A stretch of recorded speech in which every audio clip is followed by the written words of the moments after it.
سپاریم به داستان پهلوان اسفندیار.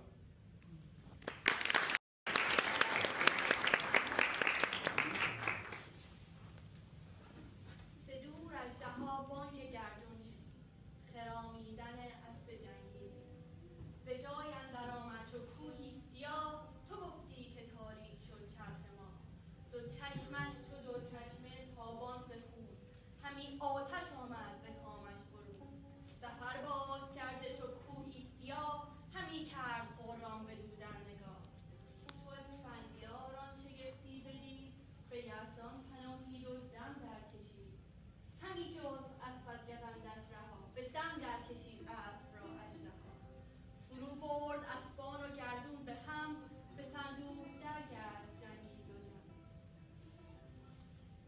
به کامش چو تیغ اندر آمد بماند، چو دریای سبز از دهان برفشاند. نه بیرون توانست کردن ز کام، چو شمشیر بد تیغ و کامش نیام. ز گردون و از تیغها شد غمی، به زور اندر آورد لختی کمی. برآمد ز صندوق مرد دلیر یکی تیر، شمشیر در چنگ شیر. به شمشیر مغزش همی کرد چال، همی دود زهرش برآمد ز خواب. از آن دود برنده بیهوش گشت، بیفتاد و بی مغز و بی توش گشت.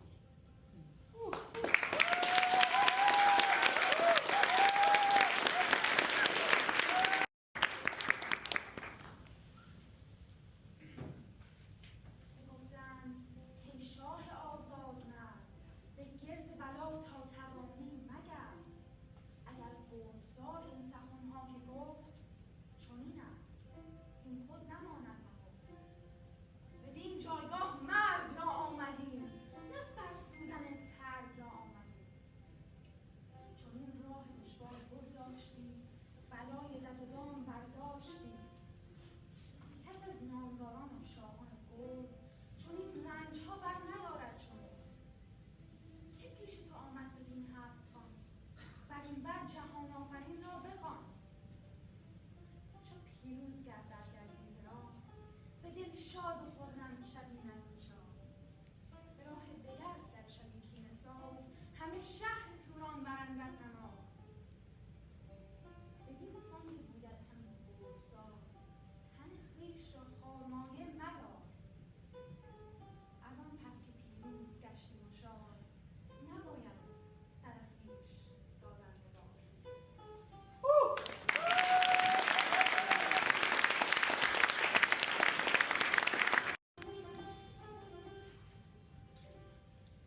شما گفت از ایران به پند آمدید، نه از بهر نام بلند آمدید.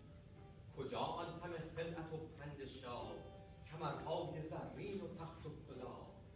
کجا آن همه عهد و سوگند و بند، به یزدان آن اختر سودمند؟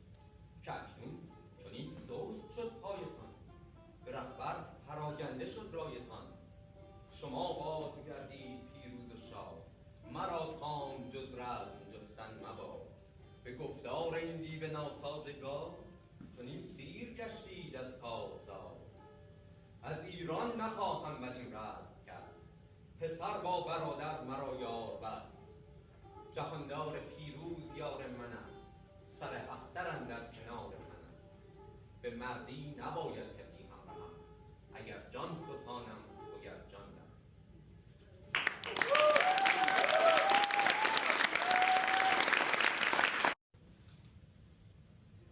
بیامد یکی تیغ هندی به مشت، کسی را که دید از بزرگان بکشت.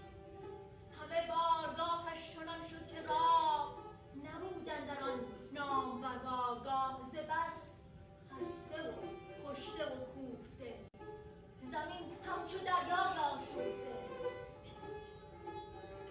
چو ارجاس از خواب بیدار شد، ز غلغل دلش پر ز تیمار شد.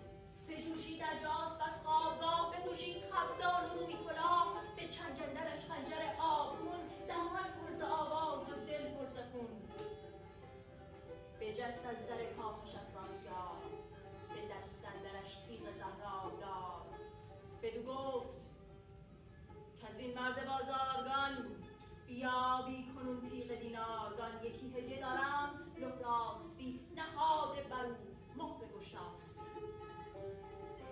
بیاویخت ارجاس و اسفندیار. از اندازه بگذشتشان کارزار، به یک پاس شب تیغ و خنجر زدند، گهی بر میان گاه بر سر زدند. به زخم اندر ارجاس را کرد سست، ندیدند بر تنش را درست.